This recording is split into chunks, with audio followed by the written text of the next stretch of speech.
Hello. Okay,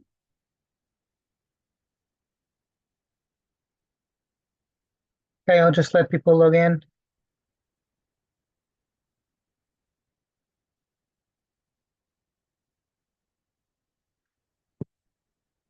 Hi, everyone.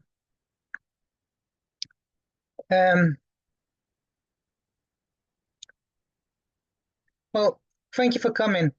Um, it, I feel really touched that quite a few people turned up. I was kind of anxious, coming in today. I know when the markets are kind of sour, people are really not that interested in investing. It's a very cyclical um, emotion when markets are hot, people just want to invest, and when markets cool down, people are like, oh, you know what, I'll look at it another time. um and we've all read those books, that the time to kind of get invested is when things sell off. um but what gives me a lot of confidence is that I know that what I'm going to say is going to be like, oh, people are not going to buy into it. I get it, but when markets sell off, it's not a permanent setup. At times, it's important for the market to sell off. I know that I was having this conversation with you, let's say in January and February, and I was saying that it's a healthy market when the market takes a breather. The heck of that. But it's really, really important for the market to stabilize itself. You don't want to be in a situation where it's like in the dot-com period, where it's just 3 years of investor expectations resetting. You don't want to be in that situation. Um, you want to be in a situation where things are within reason. And I know it's painful right now. I know it's painful, but I also know that generally speaking, I was looking through. So there have been 3 years since 2010 where the Nasdaq has reported negative uh, growth. So when I refer to the market, I kind of think about the Nasdaq.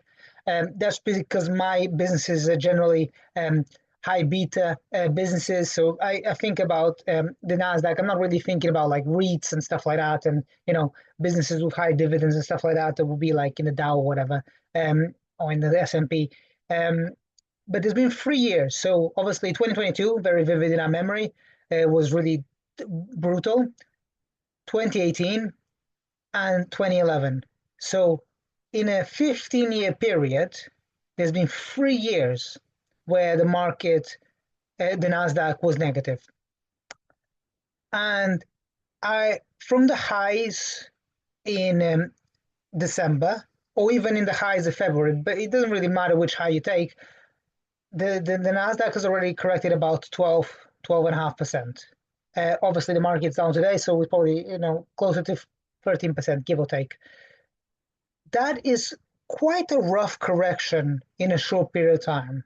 But it's much better to have that rough correction just swiftly, and you can rebase from there and reset from there, rather than having a period like we did in the dot-com bust, where you had like 3 years. Man, 3 years is a long time. If you're feeling like it's tough now, imagine you've had like 3, 4 weeks of this, and imagine having um 3 years of this. I've not experienced that. So when we went through 2022, that was pretty brutal, man. And like that was just a year and a bit, give and take, depending on where you look at it. So I know that if we just go back to break even on the Nasdaq, that means the Nasdaq will have to climb approximately 14% from this point just to end the year flat. And that would be a very good climb. And even if from this period the Nasdaq finishes at -5%, it's still a 10% climb. So from this point right here, so I'd say that generally speaking, where the market goes is anyone's game. It's always kind of a 50-50. But when the market has gone through a period of extreme sell-off, the odds become really, really sharply better that when everyone's on one side of the boat, the odds are significantly better that things will revert back to a more normal state. And I know people say, oh, yeah, but you get this analysis and you get all this thinking, but you haven't really thought about what Trump will do. Like, first, presidents come and presidents go. Secondly, maybe hypothetically, at the end of this week, they say, oh, we've got some kind of peace deal with Russia, blah, blah. And everyone's back to, oh, Trump is a hero. Trump is a hero. Like 50% of the US voted for Trump, the savior, blah, blah. So people will build a narrative whenever the market is doing around that time. And these are just stories done by brokers, stories done by newspapers. These are just stories, they're narratives. But markets do fluctuate around. And I was looking at some data, and 2014, the breadth of stocks that did above 100% was pretty wide. It was a really broad, strong market. But that's not a normal market. The market is not normally so broad and so strong. It's normally, a lot of choppiness. But generally speaking, the market has about in a year, let's say 2 or 3 months, where it's kind of a tough grind, market's not really kind of catching its flow. And then there's a period of, let's say, 3 other months where it's kind of just going sideways. And then there's a period of time where you really make the money, but you can't really know without the benefit of hindsight. And everyone looks at a chart, and a chart, it looks so easy. You kind of like, oh, if only I'd bought Tesla, okay, Tesla's a bad example. Or Nvidia, okay, that's a bad example as well. Here's my point is that, people kind of get caught up with these Mach 7s and, this is just stories that we tell ourselves. But underlying that index correction, which, the Nvidia kind of makes up about 20% of the index. So how Nvidia performed has a massive impact on people's sentiment. But generally speaking, you need a broad reset in the overall market for the market to carry forward. You can't just be relying on Nvidia to carry the whole market forward. You need some breadth because Nvidia needs to sell those GPUs to somebody. So I just want to highlight one more point, which I say this comment, and I remember Buffett saying that he would prefer a bumpy 15 rather than a smooth 12%. And I always feel that that's not really how people think about investing. People would much rather have a smooth 12% than a bumpy 15.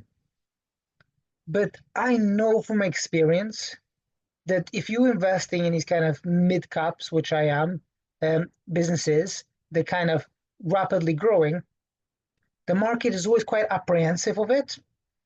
But for the most part, kind of speaking, if you get 2 quarters back to back where revenue growth rates have strong, let's say above 30%, you get 2 of those quarters back to back, and at some point, the market is like, oh, to heck with this malaise. Let's just kind of, reevaluate this business. So there are periods of time where the company is doing some great stuff, and the market is completely dismissive. But you put I would say, generally speaking, 2 strong quarters back to back, and the market is like, oh, you know what? Expectations have already reset significantly. Let's kind of move forward from here. So I know that the downside of my strategy is the drawdown that happens.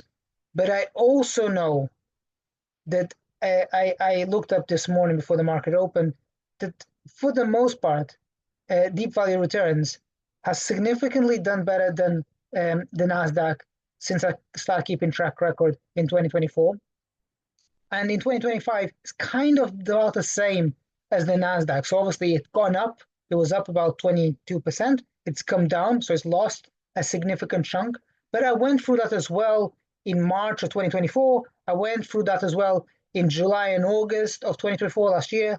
So when markets get excited, this really, you can really kind of gain some ground.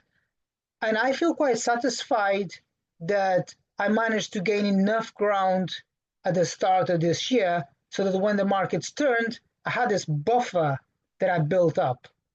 And if you just look at the Nasdaq, I've been making this comment for several weeks now. The pace that the Nasdaq is decelerating is slowing down. From this point, it does not mean that it cannot go lower, but the pace is slowing down. You can see it's really so you're going to have these periods at the bottom where the market is reset, where it kind of rallies up and then gives back, rallies up and then gives back. And the purpose of this, or it's not a purpose, but the mechanics of this is to churn out investors' capital. The point of it is really to burn up your capital. People kind of get excited, buy in markets, and then the market kind of loses momentum. And that reset of investors' expectations is really what allows markets to be healthy. And I said it last week on the call, and I repeat it now. When the market is strong, it does not mean that, oh, it's by the dip moment and it's all going to rally back up. I said it last week, and I'll repeat it now. It's just going to stabilize around this point right now. So it's not that it's going to go back to where it was at the start of January. People just want that. People want that excitement like they had in COVID, where interest rates get dropped to zero. But that was like an abnormality. Normally, corrections last a bit of time. But from that corrected point, it can churn up and down, up and down, up and down. But generally speaking, we're going to find a footing again, and things are going to be stable. We're not going to go through the period, and it's very vivid in people's mind right now. Oh, what if we go down another leg? People always fear that, oh, what if we go down another leg when we've already gone down the leg, you know? Thinking about, oh, shall I exit the market? And maybe it's a good time to exit the market. The good time to exit the market was back in November, okay? That was when things were really, really hot. If that was the idea, that would have been a good time. But you can't invest in hindsight. So from this point onwards, even if it kind of goes up a few percent and down a few percent, and it goes sideways, that's not a bad setup. That's really not a bad setup to go forward from here. Okay, that's all I wanted to kind of talk about. I'm going to open it up some questions and answers. If anyone wants to ask any questions, this is a good time.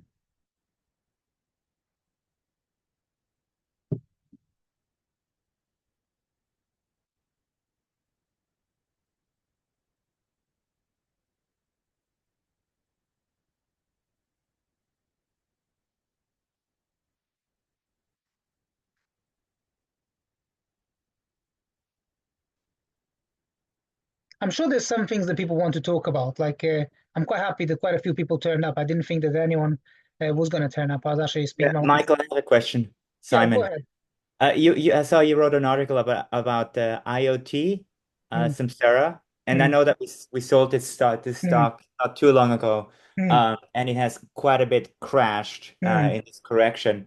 mm. Um, so your view is that it could be again a compelling buy at this price.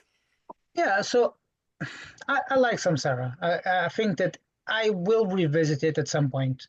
Um, I don't know if I need to be a hero right now, and just because I owned it in the past that I need to get involved with right now. Um, that's not me trying to kind of distract and diffuse. But I just think that, you know, if I have a thesis on something, every time I buy into something or anytime I recommend something to somebody, in my mind, I have to underwrite that business for 12 months. I think myself, okay, I'm going to give, I recommend IoT or Samsara. I'm going to recommend this stock. So I need to underwrite it confidently because it's my reputation on the line. And I'm willing to do that.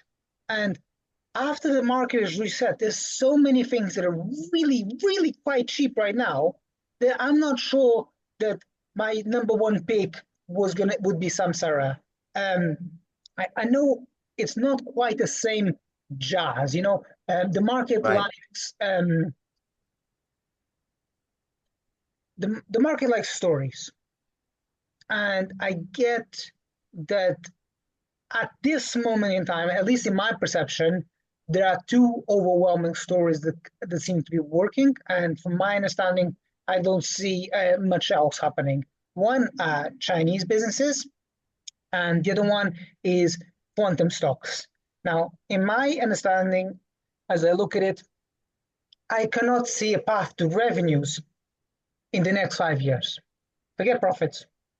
Right. And so, with respect to Samsara, I, I, for example, I prefer to get into a business that I think is a leader in its sector. I highlighted this morning Palantir, but I feel that it can grow at scale. The thing I have with Samsara is that it is growing fast, but it's not really delivering, let's say, 2 billion in revenues. Okay. So it's delivering a billion. I'm very happy, very satisfactory, great. Okay. But the bigger the revenue base you have to be exceptional to continue growing at that rapid rate. And when you start kind of saying, oh, if you add that extra week because the previous year had 1 week left, and you start fiddling around with that, I'm kind of like, okay, maybe it's not really growing at scale at the speed I thought. Mm-hmm. And that could be part of the reason why the market's like, okay, you know what? Is a great business, high returns on invested capital, strong free cash flow, but the growth might not be really there. And that's my mistake that I made with Sentinel One. With Sentinel One, I kind of felt myself, okay, it's really, really cheap business. It's going to grow and take market share away from CrowdStrike, particularly on the back of this outage. And I believe that so much, so deeply, and that belief was wrong. So it's important in the case of Samsara to think myself, is this really going to grow like Palantir? Palantir is like on the cusp of 4 billion in revenues. When Amazon was a smaller business, I was like, every time that Amazon will kind of put another billion on its revenue line, I was like, oh, that's it. It's not going to continue. And I saw that revenue line go from approximately 20 billion to like 500 billion. So um, growing at scale is very, very difficult. Only very few businesses can do that. And that's why I'm relatively happy to own something that is priced at 100 times free cash flow, while with Samsara, it's also approximately 100 times free cash flow, but I have this niggling doubt. Can it really, really grow that fast? And so, when I have a pesky doubt, in my experience, I don't want to recommend that. Um, it's not as exciting, perhaps right now, but I think that something like Palantir is a better investment opportunity. Did I answer your question? Absolutely. Thank you so much, Mike. Um, do you have any other questions? Anyone else have any other questions? Yes, I have a Yes, question. Michael. Can you hear me? Yeah, I can hear you very well. Yeah, my name is Lucas. I I have a question. It's not more of a question, but it's my thinking. I know sometimes when the market goes down, there's a little panic and fear. But sometimes because I don't have money all the time when you recommend a stock to Mm-hmm. buy.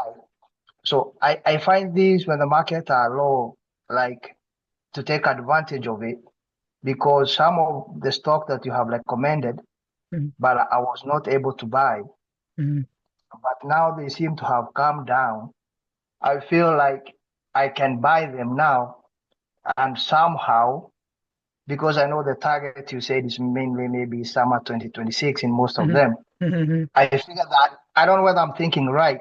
It's a good thing for the market to be down right now Mm-hmm. so that I can buy as I get some cash free to buy. Mm-hmm. Because I know most of these companies, they're not going to go bankrupt. Mm-hmm. Sometimes within the time you gave, they might go Mm-hmm. up.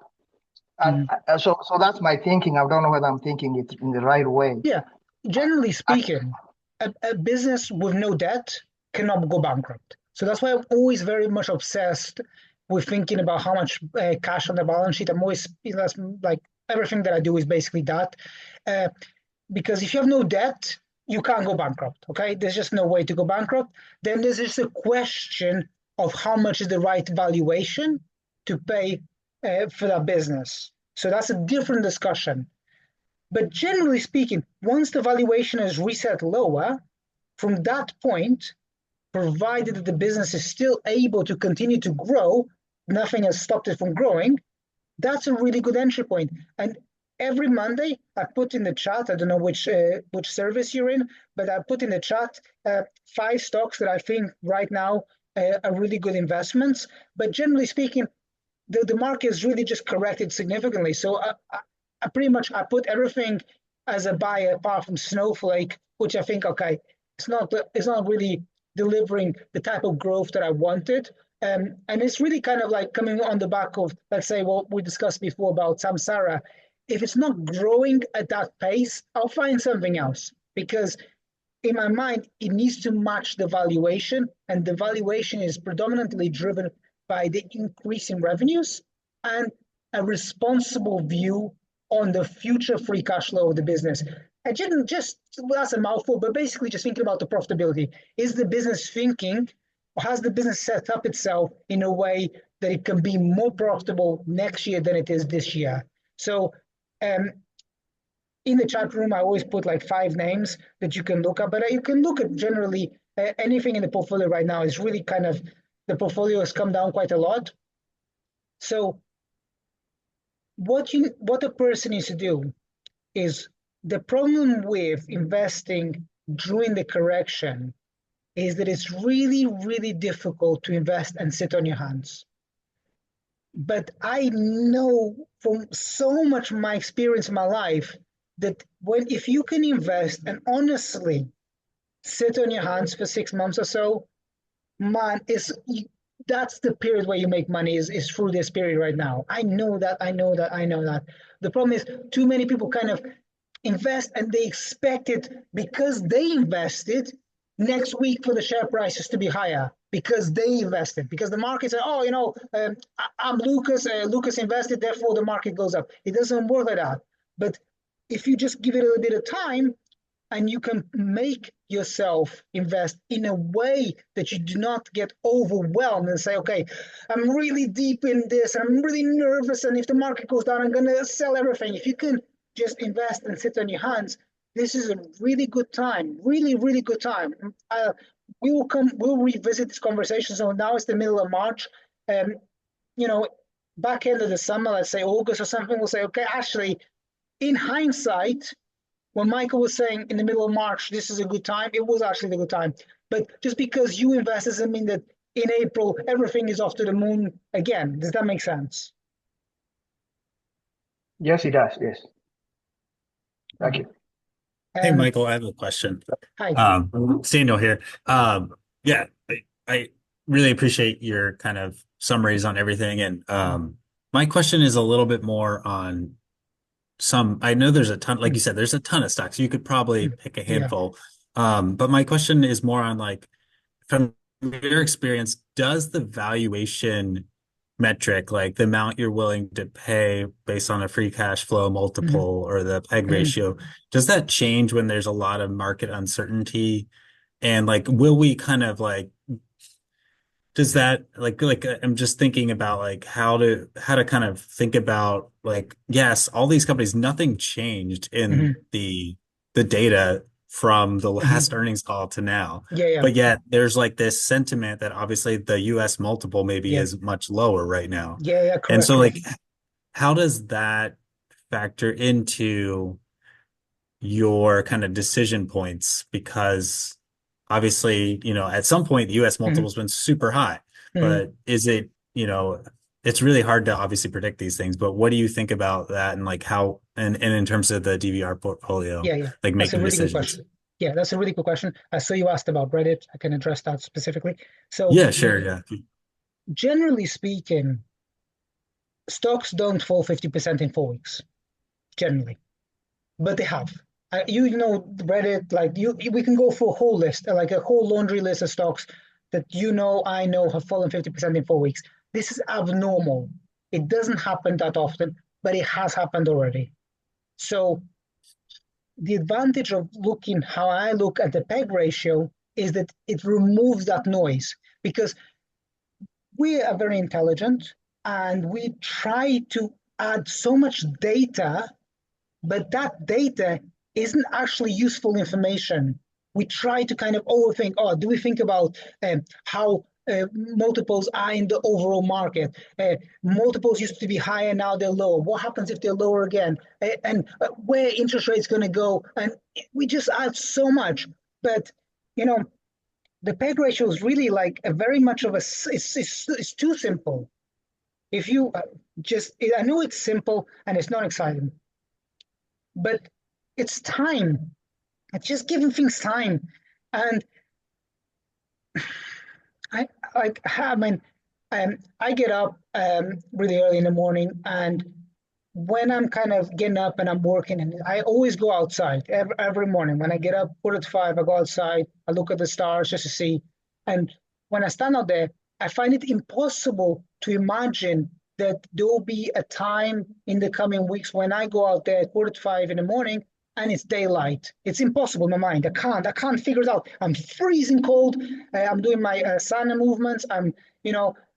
It's brutal. It's awful. It's cold, often rainy. And I can't imagine that there are days that I go out there in my underwear and I stand out there at that time in the morning with the sun in my underwear. But it does come. And every single year, it always feels like it's never going to come, and it does come. And the same with market valuations. They kind of compress. They go down in the lift and they go up in the stairs. And it feels like it takes so long to come back up. But that's the game, right? The game is that you have to just understand that you don't extrapolate the present too far. It's so easy for us to think about, oh, it will never go back to that period. But it doesn't have to go back to that period. It's already come down. We've already taken all the pain. The pain is already in the portfolio. Even if it just grinds slightly higher, we'll already feel so much better. We're going to be like, my gosh, like we're back to like 2% profits. Like, woo! We'll be like, it will just change the sentiment, You're standing tall, feeling great, endorphins, dopamine. It'll be fantastic. But, right now it's like, it's never going to get better, but it will. It really will. And just to conclude that thought, so it's really, really important. I call it like, kill the noise, kind of just cut away too much noise. Oh, the CEO said this and went on NBC and said that, and that doesn't matter. What matters is you can align over time the share price with the free cash flow of the business. And that works. It really works. When we went through 2022, there were many stocks that sold off by 50, 60, 70%. Many, many, many stocks. And I thought, like, that was it. It's never going to. AppLovin was one. AppLovin was down 80%. Carvana, obviously, another one. There were many of these, Affirm. There were so many of these businesses. Like, it's it. It's the end of the world. That's it. Game over. Nothing to see. DocuSign, another one. And, it just was a grind. It took a grind. But now it's kind of coming back. But it would have been a really tough holding period.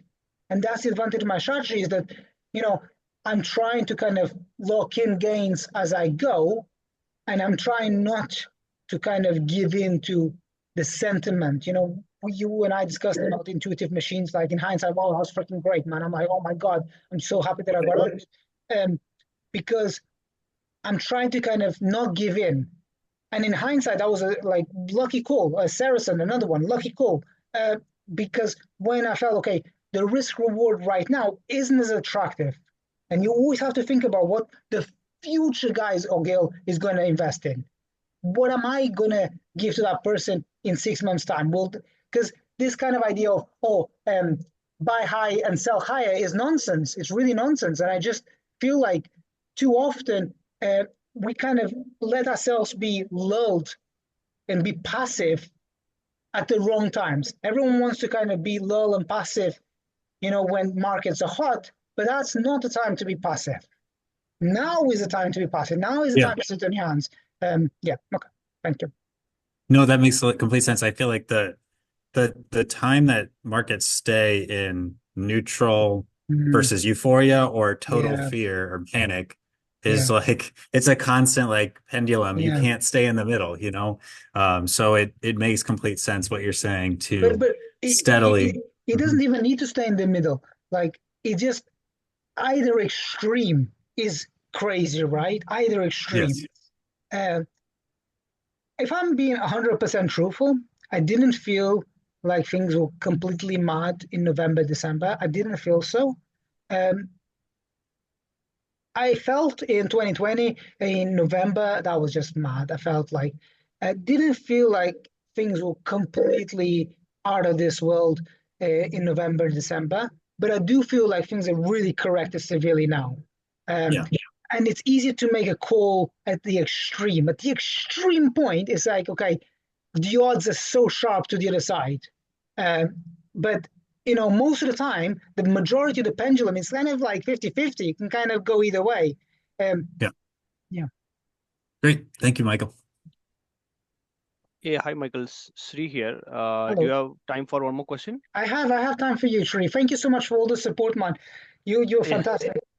Better Yeah, than thank fantastic. you. Thank you. It's very interesting to have this webinar. Thank you for having this.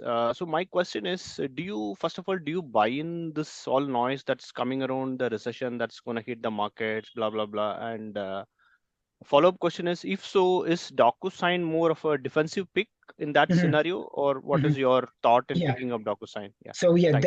definitely. So I've tried my best to pick out a few businesses. It hasn't worked out how I felt, but I tried with liquidity services. I tried with Fiverr. I tried with Sezzle. I tried with DocuSign to kind of have these slightly slower growth businesses, so that when things, hit the fan as they are doing, I would have something that would keep me kind of stable. And stability is something that is overrated most of the time, but it really makes a difference. Hypothetically, okay, just for the sake of discussion, let's say that the markets start kind of moving forward very aggressive, hypothetically, okay? I could make the choice to get rid of, let's say, Fiverr or something at a loss. And I say, okay, this is like a remarkable opportunity. I'm sell that at a loss and go for the next business. So that sanity is really, really helpful. And it's something that I learned over time. That is something that I disregarded when I was younger, having the sanity, because it's not about only getting from point A to point B. It's because that point A to point B takes time, but you need to get there. You know what I mean? You need to make that ride. And it's easy to say, oh, looking back at the chart, oh, I got it there, I sold there. Man, that's really, really like not how it works. It's day in, day out, day in, and there are negative news all the time. And I've been hearing about a recession or, all the time. Every year, there's some analyst, I think his name is Mike Wilson or something like that, like from one of the big Wall Street houses. He's like, every year, like, recession's coming. He comes up every year and says a recession is coming, and the recession does come. Of course it's going to come, but who knows when? He doesn't know any more than anyone else. And no one knows.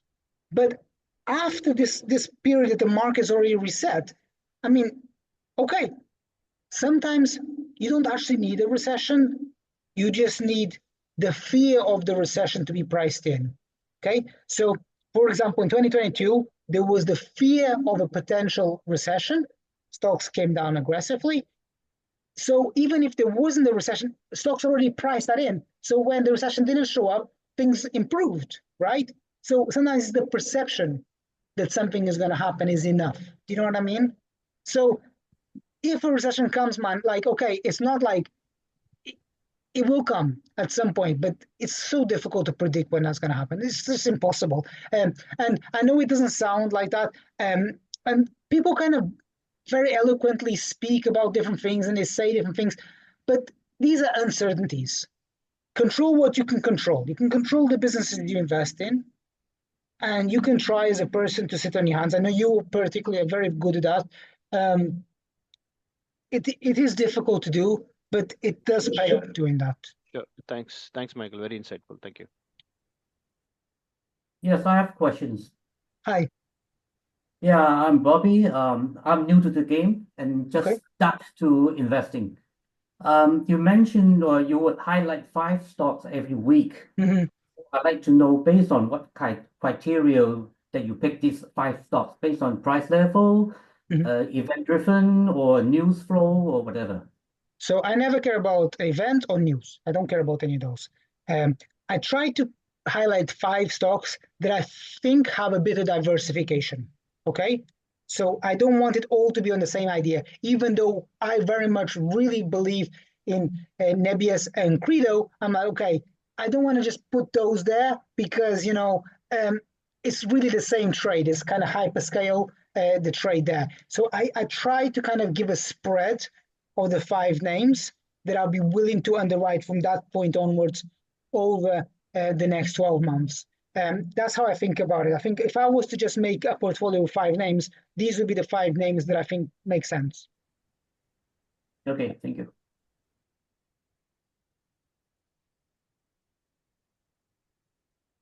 Okay. Thank you everyone for coming, I suppose. Thank you so much, and I'll hopefully see you next week. Next week I'm going to do it 2 hours earlier. Hope you can come. Thank you very much for the turnout, everyone. See you soon. Thank you. Thank you. Thank Thank you, Thanks, Michael. Michael.